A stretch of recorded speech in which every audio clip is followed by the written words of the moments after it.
My wife is going to be very, very anxious. Make sure you agree to give you a cup. Oh, absolutely. Put it away. Because Joe called and left the message. And I haven't been home, I didn't get the message, so my wife is going to pick up the phone and get this message at 5 or 6 o'clock in the evening, and she's going to go into a panic situation. You know. And Sandra, the reason I met, my father grew up in Everett. Oh. Okay? And now would you tell this audience, I've read this, what is the demographics of Chelsea? How many languages are spoken in the Chelsea school system? Do you have any idea? No. It's Yeah, it's a lot. I don't know. Like I think I read one time there's like about 120 different languages and cultures represented in the Chelsea school system. It's a very, very small town. Am I right? Yes. Yeah, it's an unusual place. And what am I going to speak about this evening? Well, first of all, we were discussing at dinner, and I'm glad to see that we have kind of organized this foundation giving, because we were sharing at the table years ago. I happen to be president of the Junior Achievement, and back then, Junior Achievement, they would make things and then sell them and keep the books and whatnot. They have a different program now, and one of the groups worked at the Centel building over on Hydraulic Road, and whatever they were making, they had to paint it and shellac it and whatnot. And being very, very responsible, they took the paintbrushes and the shellac and whatnot, and they put it all in a plastic bag, and they tied it up real tight, and they put it in the locker. Oh, no. And about 3 o'clock in the morning, boom! And there was a giant fire with the Centel building. Well,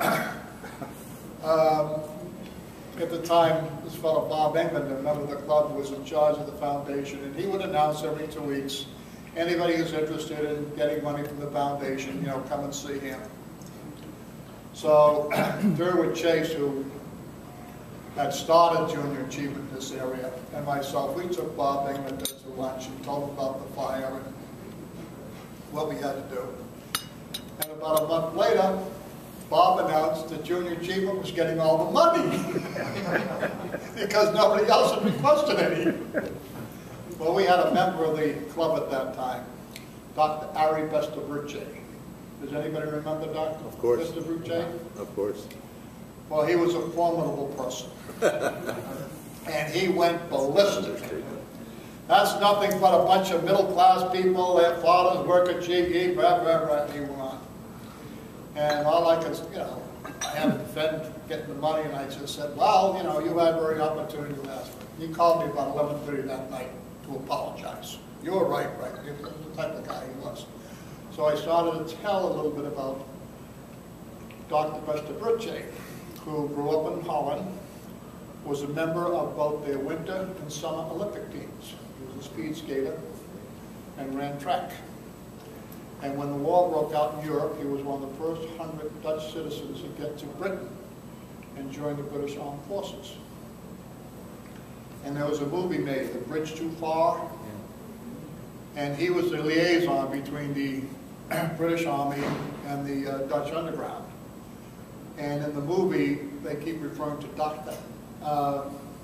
Captain Harry, because the British would put that H on it. And that was actually Harry Vestaverce's role in the movie. So he was known somewhat for that. But towards the end of the war, and the Germans were killing the people in the concentration camps so there would be no witnesses against them, they formed these commando teams that they would parachute in. And he parachuted into one camp, and what they did was they blew up the railroad tracks. So they couldn't take the people out of the work camps into the crematoriums. And I'll finish that story later. But there's another camp he parachuted into with 3 others. And 2 of them were captured and 1 was killed. He broke both of his legs on the jump. The first thing he had to do was get out of the camp. He escaped from the camp, and he laid in the ditch for 5 days, only being able to lick leaves, the water off the leaves in the morning, the dew. And a Dutch farmer found him and brought him home. The Dutch farmer's mother was a nurse. They splintered his legs. They reconnoitered the camp. And they saw that the ambulance had access in and out of the camp. They grabbed the ambulance. He dressed up as the ambulance driver. They went in. They held the commandant of the camp hostage for 3 days while the Canadian Army was coming up from the south and liberated the camp.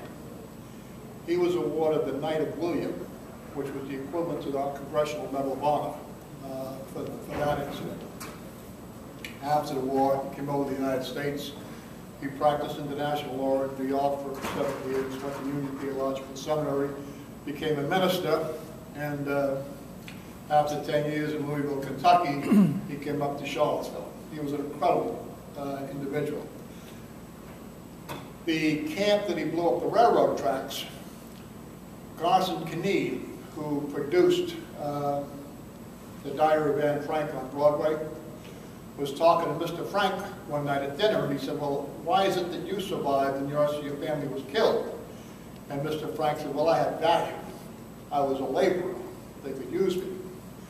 And he said, the reason that at the end of the war they were trying to take him out of the camps, and this commando group blew up the railroad tracks. And it was led by this Dutchman who happened to be in New York. And that was Harry Brestabucci. And Harry got a credit in the Broadway show, technical director, and 2 tickets for the run of the play. So that was one of the members of the Charlottesville Rotary Club. Now to fill in a few more minutes, which is difficult for me to do.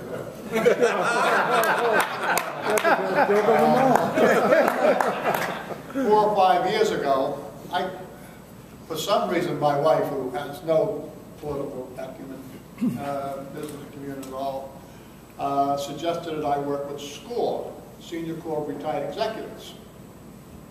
I said, all right, and I went down and joined up with them. And right after I joined, they had here in this hotel, they had a reception for the 40th anniversary of SCORE. And they had about, 23, 24 members of SCORE, retired people, who help people in business, help people get started in business. It's all volunteer. And they had this 40th anniversary, and they had bankers and accountants and lawyers from the community invited to this luncheon.